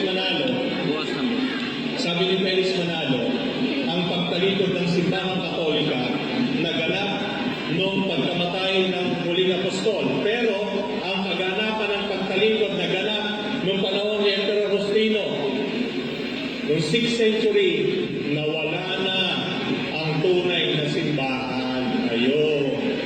Kaya po simula ng 6th century hanggang 1914, lahat ng mananampalatayang Katoliko, milyon-milyon, nasa impyerno ngayon. Ulitin ko, noong 6th century, tumalikod na ang kaganapan ng pagtalikod ng tunay na iglesia at ang pagtusbong ng Iglesia Katolika Apostolika Romana. Yan ang umpisa ng pagkabulid ng tao sa impyerno. Kaya po noong taong 600 hanggang 1914, lahat ng tao doon, pati mga protestante, nasa impyerno. Nung po pinagnilayan ko yun, sabi ko, ayoko nang mapunta sa impyerno. Bakit? Siksika. May siksika na. 1,300 years, lahat ng Katoliko nasa impyerno. Hindi lang Katoliko. Nasiksika na po. Kaya huwag na kayo mag-aasang pumunta sa impyerno, siksika, nahirap. Okay, next. Okay. Yan po ay blanco kasi sasabihin ko na sa inyo ang totoo. Yung po yung paliwanag nila. Ito ang katotohanan dyan. Una, si Felix Manalo, sabi niya, kapag wala sa Biblia, hindi totoo. Sabi niya dito, kapag wala sa Biblia, kapag hindi nakasulat sa Biblia, hindi totoo. Bakit? Sapagkat ang Biblia mismo ay makapagbibigay sa iyo ng katotohanan. Kumbaga, yung Biblia, self-sufficient. Pagbasa mo pa lang, ato na yung katotohanan. Kaya ang una niyang ginawa, tinanggal niya ang Fathers of the Church. Ano po ba yung Fathers of the Church? Yung mga kahalili ng mga apostol. Lahat ng sumusunod sa mga apostol, tinanggal nila ito. Walang kwenta yan. Eka. Ang paniniwalaan natin yung mga apostol, namatay na lahat. Yung mga sumunod yan, wala nang kwenta. Bakit? Sapagkat ang Biblia, nakakapagbigay ng katotohanan. Ito pala. Kapag wala sa Biblia, hindi totoo. Yun ang sabi niya. Kaya kayong mga Katoliko, ipakita nyo sa amin, sabi ng mga ministro, o yung mga ministro na yan, di ba sinasabi nyo sa mga Katoliko, ipakita nyo sa amin, nasaan ang salitang Iglesia Katolika Apostolika Romana sa Biblia. Ipakita nyo eka sa akin. Kapag naipakita nyo, magiging Katoliko ako. Di ba? Yun ang sabi nila eh. Kami eka, nandyan, Roma 16. Magbatihan kayo ng pananalig. Binabati kayo ng mga iglesia ni Cristo. Kapatid, mga ministro, nandito man ngayon, kapag ganyan ang inyong argumento, tatanungin ko kayo, saan nakikita ang pangalan ni Felix Manalo bilang sugo at anghel dito sa Biblia? Kapag naipakita niyo din sa akin na si Felix Manalo, yung pangalan na Felix Manalo dito sa Biblia, na siya ay sugo at anghel na nakapangalan doon, magiging iglesia ni Cristo mo.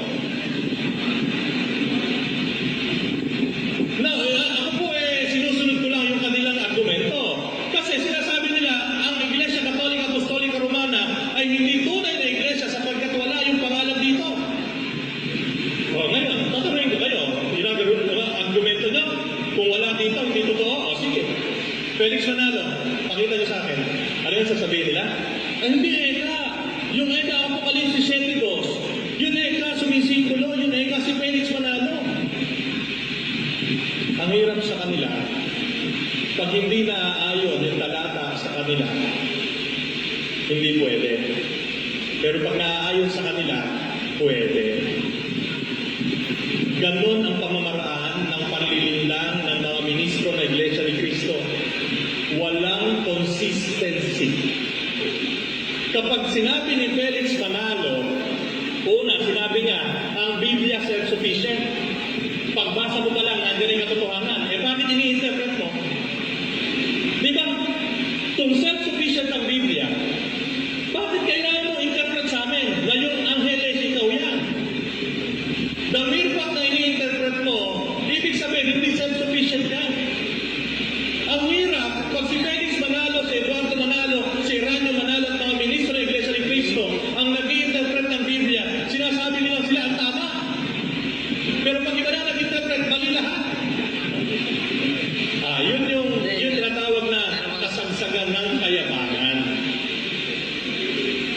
Paano hindi magiging mayabang yon? Sino ba nagsabing anghel si Manalo? Si Manalo. Sino nagsabing siya ang sugo? Sino nagsabing sugo si Manalo? Si Manalo din. O ngayon, punta na tayo dito. Kapag ba hindi nakasulat ang Iglesia Katolika Apostolika Romana dito sa Biblia, hindi sila yung tinutukoy sa Roma 16:16, ano sabi ko?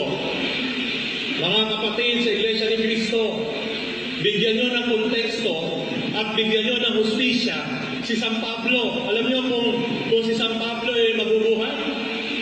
Eh nako, sisigawan kayo niyan eh. Bakit? Kasi siya, alam niya kung bakit na sinulat yan.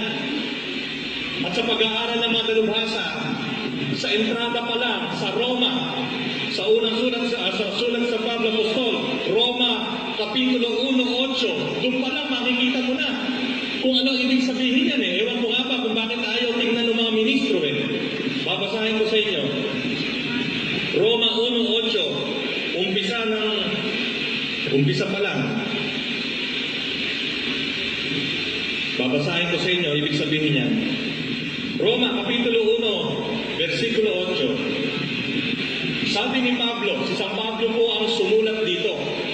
Ngayon, ano ang layunin ni San Pablo sa mga taga-Roma? Para parangalan sila. Bakit sila pararangalan ni San Pablo? Sapagkat ang mga Romano, noong mga panahon na yon, sikat na sikat saan? Sa kanilang matibay at marugdog na pananampalataya sa ating Panginoon. Kaya ipinagmamalaki siya nila ni San Pablo. Ito, Roma 1:8, ano sabi niya? Sabi ni San Pablo, una sa lahat, nagpapasalamat ako sa aking Diyos sa pamamagitan ng Jesucristo dahil sa inyong lahat. Mga taga-Roma yun, mga Romano. Nagpapasalamat siya sa Diyos sa pamamagitan ng Jesucristo dahil sa inyong lahat sapagkat ang inyong pananampalataya ay balitang-balita sa buong daigdig. Pinasasalamatan niyo yung mga Romano. Bakit? Sapagkat ang inyong pananampalataya ay kabalitaan. Matindi daw kayo, brother. Sabi ni San Pablo sa mga taga-Roma, matindi pala kayong mananampalataya. Ano? Yan ang konteksto.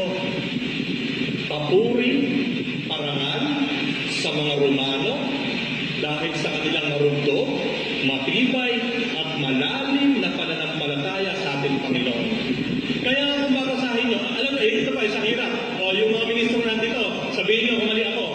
Ito, sinabi sa akin ng tsahin ko na Iglesia ni Cristo at yung mga pinsang buo na Iglesia ni Cristo, bawal silang magbasa ng Biblia.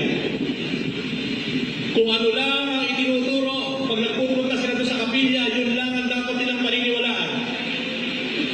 Tapos sasabihin sa akin ng kaibigan ko, si Israel, maging mapanuri. Ano ka magiging mapanuri? Eh kung ano lang ibigay sa'yo, lulunukin mo.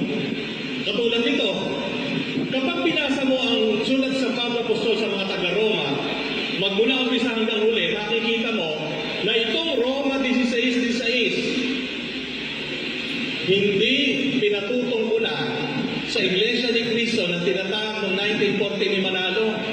Dahil ang konteksto ni San Pablo Apostol sa Roma 16:16, basahin natin. Ilaw.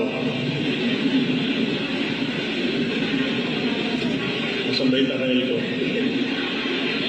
Roma 16:16, sabi ni San Pablo, bago ito bago yung Roma 16:16, sa umpisa pa lang, dinating na ni San Pablo yung mga tagapaglingkod, manggagawa sa pagpapalaganap ng salita ng Diyos. At sa bandang huli, sabi niya, magbatian kayo bilang magkakapatid na nagmamahalan. Binabati kayo ng lahat ng mga iglesia ni Cristo. Ng lahat ng mga iglesia ni Cristo. Tanong, Father, kung hindi po yan yung Iglesia ni Cristo 1940 na tinatag ni Manalo, sino po yung Iglesia ni Cristo na yan? Balikan po natin yung tatlong pamantayan. Sino nagsulat? Ano ang layunin ng sulat? At ano ang sitwasyon nung sinusulat yun? Alam niyo po, yung unang mga tagasunod ni Cristo, mga Hudyo, kaya nga kung babasahin niyo yung gawa ng mga apostol, nakikita niyo, wala na si Cristo, pumupunta pa rin sila sa sinagoga. Pumupunta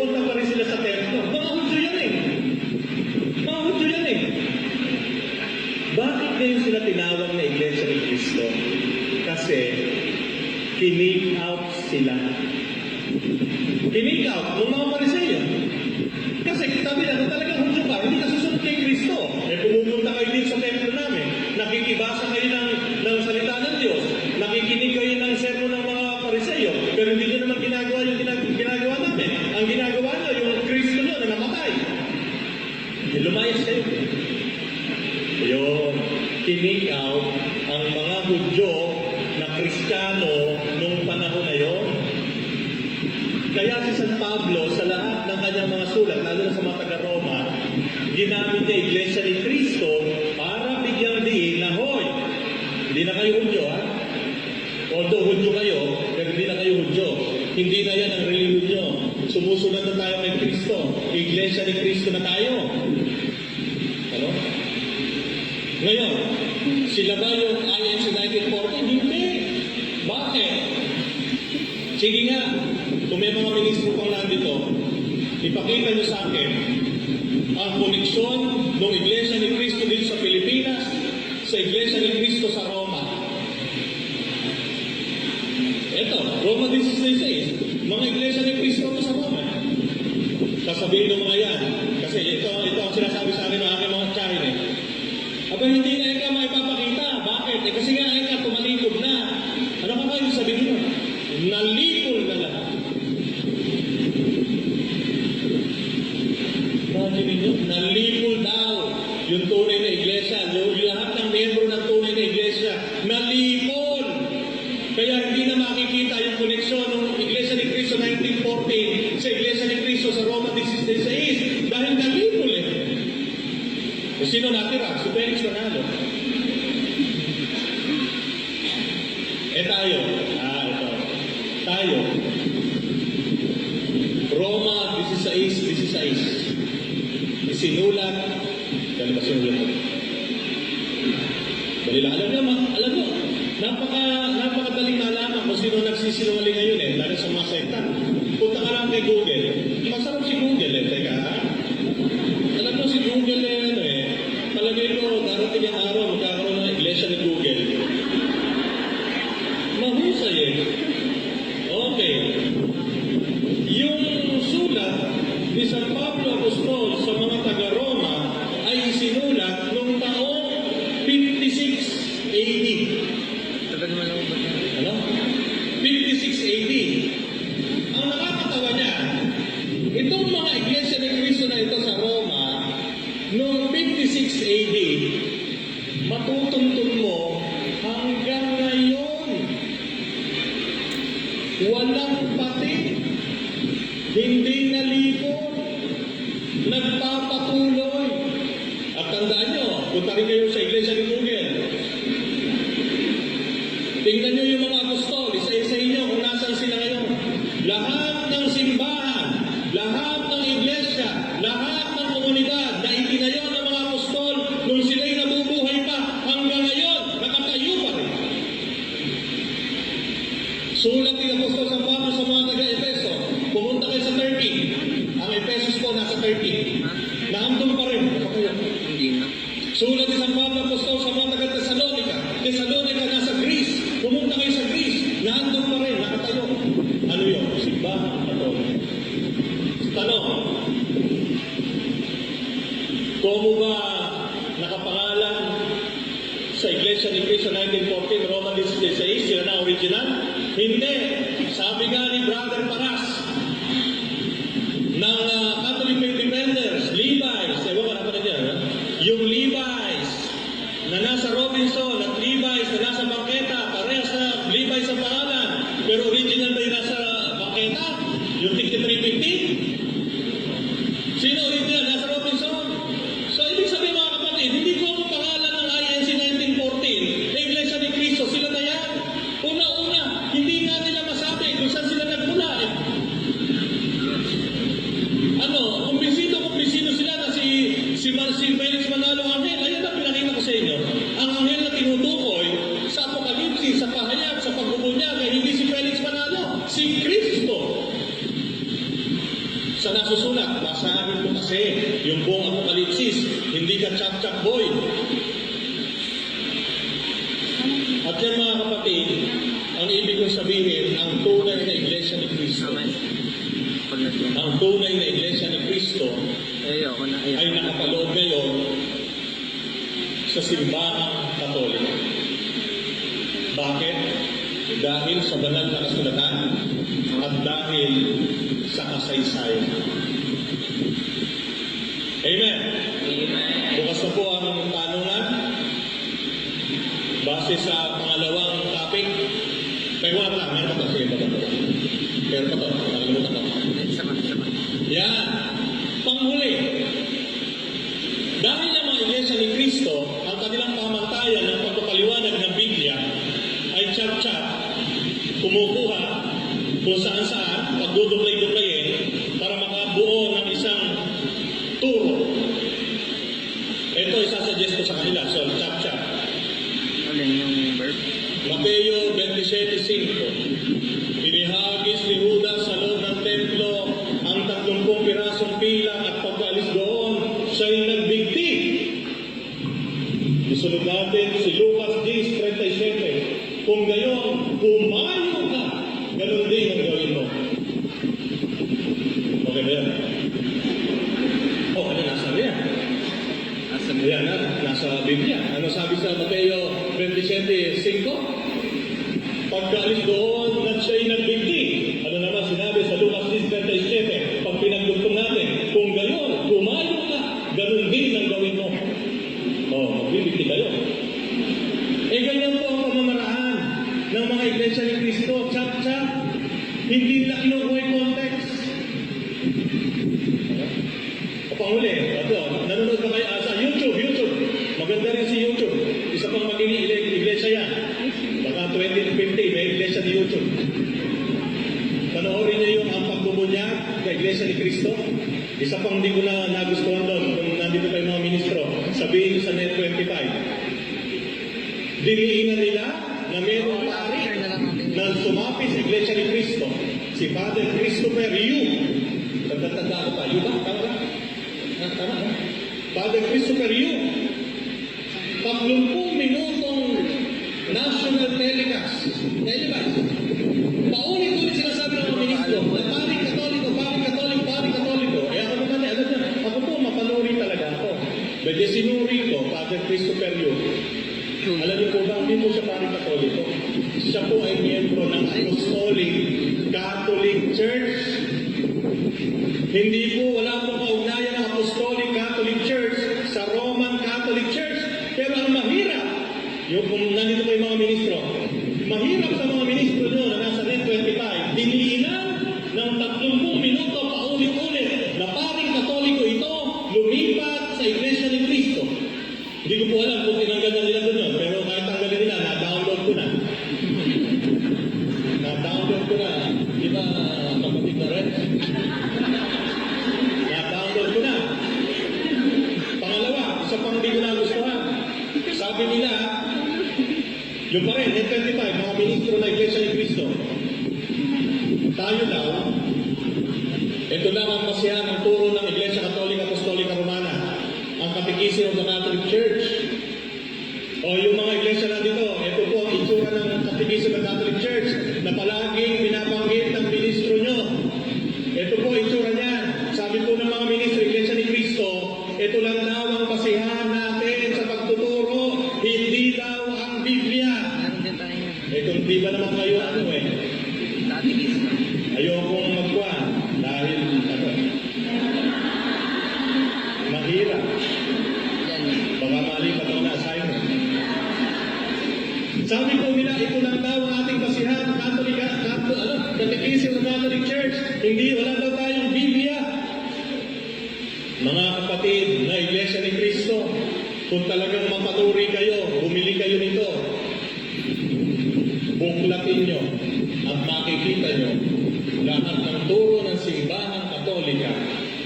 Nakapaloob din lahat ng talata sa Biblia na basihan at pundasyon na itinuturo ng simbahang Katolika. Huwag po kayong ilulog ng lulog sa sinasabi ng mga ministro nyo. Hanapin nyo yung aklat. Bakit ko nasabi lulog na kayo ng lulog? Kung isang araw, may nag-post si Israel Ocampo, taga Ipinost. Sinabi mo naman sa akin, ito sinasabi ng mga amo mo. Sabi sa akin, mga amo ko. Sino ba yung amo ko? Then siyempre, mga obispo, yun ang aking boss. Then, tinignan ko yung pinost niya. May nakalagay doon, Bishop Stephen Neal. Sabi ko, then nag-post.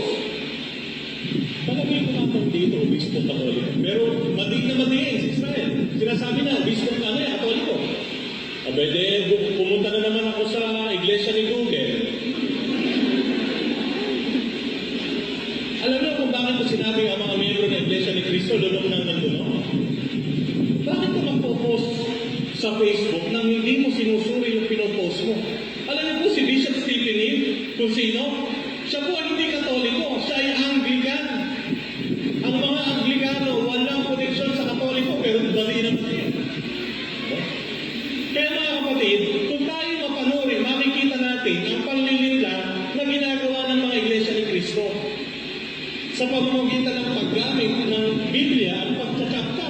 Sinabi ni Manalo, Felix Manalo, ang Biblia daw self-sufficient. Ba't ko ini-interpret? Ang hirap, si Felix Manalo, si Errado Manalo, si Eduardo Manalo, pwede magpaliwanag sa Biblia. Pero kami, hindi pwede. Bakit? Kasi yung lolo nila sugo. Ayun, pinakita ko sa inyo, sino ba sugo? Sino ba sa atin sugo siya? Yung Biblia. Sabi ng mga iglesia ni Cristo, wala sa Biblia, yung Biblia eka, sinasabi, sugo siya. Lukuhin mo ulit ang panahon. Hindi Biblia nagsabi, kayo ang nagsabi. Kasi kung tunay yung susuriin ng Biblia, hindi ganun ang sinasabi ng Biblia. Ang sinasabi ng Biblia, yung isang anghel, si Cristo, hindi si Felix Manalo. Amen? Lahat po ng gusto magtanong, bibigyan ko po kayo ng isang araw sa pagtatanong. Hanggang bukas, pwede po kayo magtanong. Basta na po huwag kaabot na alas 7 ng umaga, dahil po may misa na alas 7 ng umaga bukas. So kung pwede pong tapusin na natin alas 6 ng umaga, kinabukasan. Pero pwede na pong magtanong. Mag-umpisa magtanong ngayon.